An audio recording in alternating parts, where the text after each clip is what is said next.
Hi, babe. Hey, Spade, what's up? Well, not so good. My friend Kate happened? called me this morning. Kate, now that your friend. Yeah, that's my bestie. You know yeah, her, right? Yeah, I do. Hope she's okay. She getting married. No, a boyfriend of over 8 years broke up with her. Are you serious? That's sad. Over 8 Guys, years. now they do. Man, That's guys, they some do, man. scummy behavior. It's so, I'm feeling so. What happened? I mean, lots of things, Guys, but she said she okay. wants to come around. Oh, she wants to come around. Okay. Oh, she wants to come for like counseling and no, I have a friend. I remember I told her about that my friend and that is very good in terms of therapy and all of that. I will give you that her number so that you give to your bestie, give to Kate so that she can call her. She's very good. That's not what she want right now. Oh, I just remembered. Okay, being at our date night and she bakes. She's the one. She's bringing she bakes, cake. Okay, she's bringing cake for. No. She wants to deliver cake. You don't understand. Someone that's just got broken. She needs close people around her. Oh, and she doesn't have family members. No, you don't understand. I'm a bestie. Oh, okay.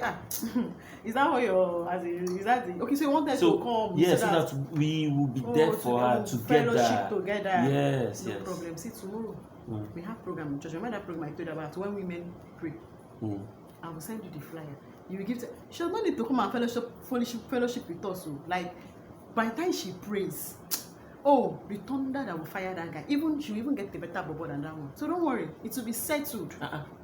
Someone that need when women pray. When women pray now. On that note, we welcome you to Side Gist with the Brownsons. I am Etima Owana Brownson. And I am Brownson Owana. It's so good to have you.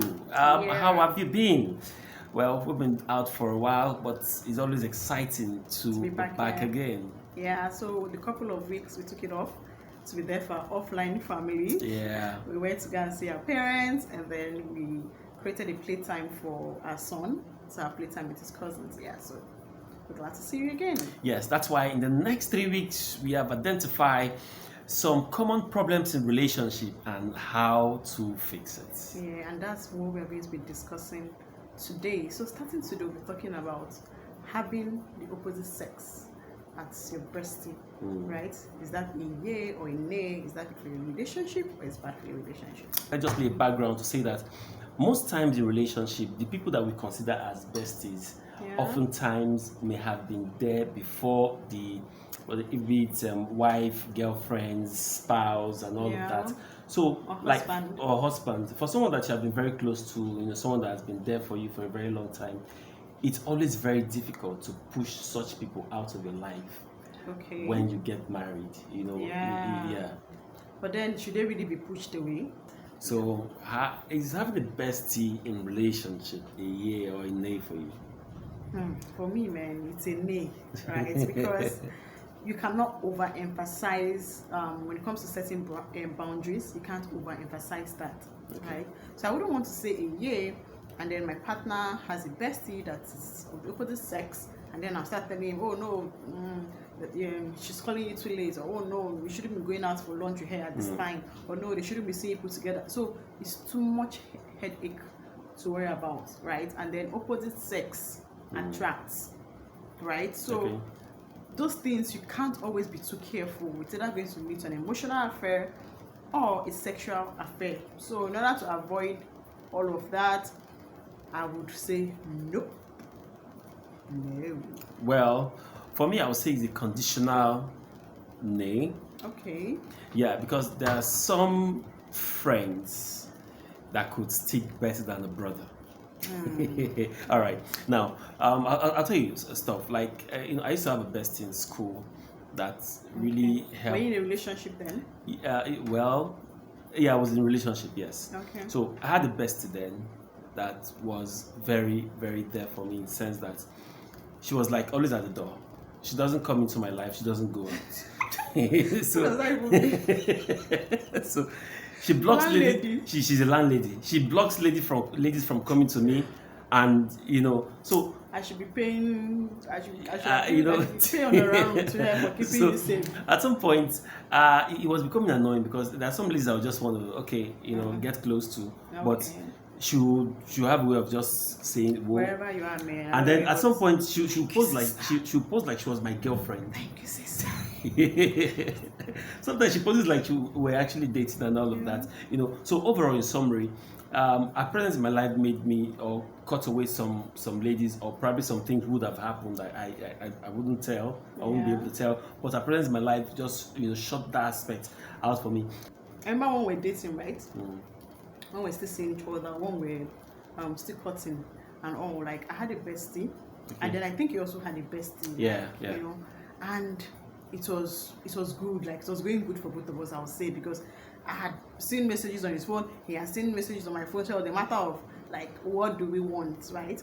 So we had to like take it upon ourselves to say, okay, these guys are good for us, yeah, they are the best, nice and all of that, but what do we really want for ourselves? Because if care was not taken, the truth of the matter is that maybe it's that cute bobo or that Yoruba guy that I'm sitting down here or something, or maybe it would have been your own bestie that would have been here, right? And also that's why I still do not underestimate the power of the opposite sex as a bestie, man. That thing is powerful, because you find yourself having to call the person every day. You find yourself so emotionally attached to the person. Whatever issues that happen, right? You have an issue with your partner. You're tempted to want to have that conversation with the person. Yeah. And also you have this milestone you want to celebrate, right? So in those kind of, the first person you think of calling even before your partner is your bestie. Right? Because we have this thing where we feel like, oh, my bestie is my best friend, like she should know me better than any other person, even my partner. Yeah. And sometimes these besties, because you're not in relationship with them, they would always be sweet. Yeah. And they will always be nice. Perfect and people. As a matter of fact, they will understand you better than your partner. True. Because they are besties. Don't forget that. And they always look out for you, even when you come and say, oh, I'm having this issue or that. They are always rooting for you. Like they don't tell you. They hardly even tell you your flaws. Yeah, they will never tell your flaws. Yeah, so that like your fans, your supporters, your lovers, your like, you get like. So all those stuff makes them looks like perfect. Sometimes you'll be tempted to want to compare. Oh, I wish my partner can be this understanding, as caring as this lady, as this guy. But the truth is, or even more romantic. Because most times, even before you, they even like it feels like they read your emotions. But now, how do you move away from your bestie when you are, be it committed to a particular relationship or you are married to your husband or wife? How do you move away? Because it could be a very, very difficult puzzle to fix. Yeah, and then the question is, should one even move away from it, right?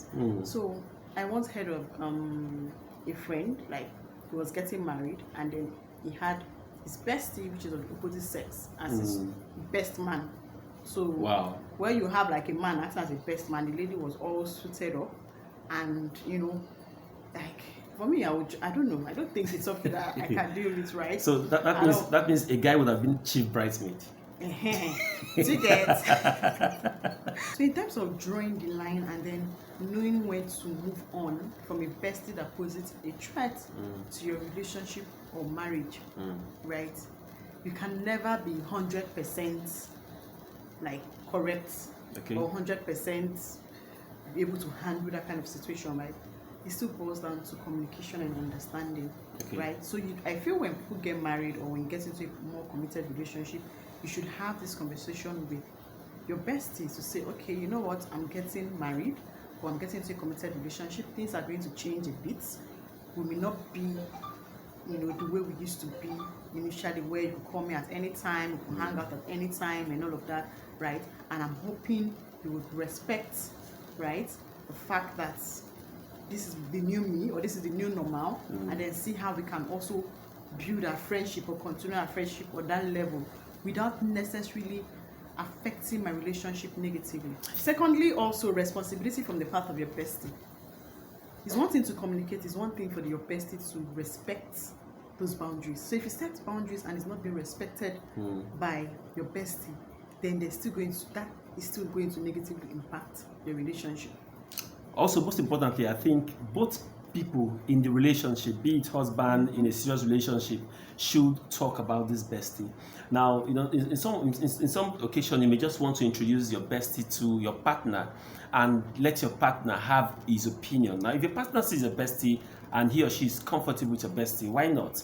But if he or she feels, well, this kind of person might pose a threat to our relationship, you should respect that, because sometimes they see better than we do. Yeah, exactly. Because I remember when I and Brownson were in a relationship, right? And then maybe he has this friend that is, the outlook, you would normally think, oh, this person should pose a threat to the relationship. And I'm like, oh, no, it's fine, it's okay, right? You can be friends with this person. And then you see some other person that is all churchos and good girl, and like, no, that's what, I think she would pose a threat, and he'll be wondering, like, So, but I feel every lady just has this instinct, yeah. Right? We just have this inner witness in which you can, to some extent, tell the ones that are coming with trouble or coming for trouble, and the ones that are actually just being a friend and then looking out for the family. I mean, you've had some very good friends that would, even when I gave birth, they came to the house, they brought stuff, and all of that. But then we always have to ensure that people are keeping or observing these boundaries and not just, taking advantage of. In modern time, it's called social distancing. At least you get what we mean. Yeah. Okay, so with that said, how do you identify a bestie that would naturally pose a threat to your relationship? I mean, the indices are always there to see, unless you are forming not seeing. Now, one of the things you see is the fact that the bestie and your partner will always want to communicate together. You want to make long calls, talk every day. They want to spend time together, go for lunch. Sometimes they want to see some games together and all of that. And some besties of the opposite sex go as far as if your man likes football, they want to watch football with them. That's how how cool that can be. Yeah, I think another thing, or another one that people really need to look out for are besties that look out for like loopholes in your relationship. Yeah. Let's say maybe because she's a bestie, or from time to time you tell her, oh, I had this problem with my wife, or how was the day? Oh, my day went like this, she did this. So for every time you say, oh, my wife, those weaknesses that you point out, your bestie will want to see how she can position herself, even if it's not one of her key area of strength. She wants to make herself strong in that area and then be there for in that area to make you feel like, oh, she should have been like a better option and all of that. Yeah, so, or probably want to know your every move. Yeah. You say, oh, you're going out on a date, so where are you going to? Where, or commenting you're on all of your... You're even at the dates, they are calling to say, how is it going? Are you guys having fun? Or even commenting on all of your pictures, like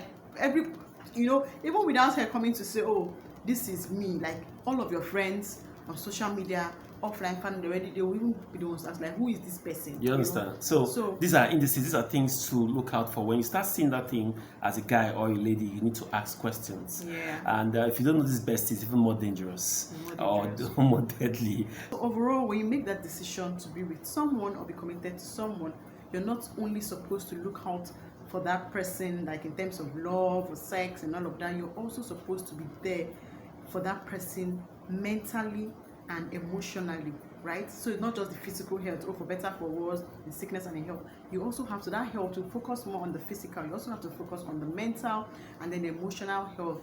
Is there anything that I'm doing right now that my partner is not comfortable with, or will mentally stress this person, right? And then you also want to align with the partner from that angle and make those decisions that would influence and impact your relationship positively. So at this point, we would like to have your view. What do you think about having besties in your relationship? Feel free to drop your comments at the comment section right now. Yeah. And also do not forget to subscribe, like, and share this video if you've enjoyed it, and then get your friends to also comment hearty and hear all of those gists. Common problems in relationship and how to fix it. We'll continue next week with fresh topic that would interest you. Thank you so much for joining us today. Until we meet again, my name is Brownson Wana. And I am Itzuma Wana Brownson. Bye-bye. Thanks for watching.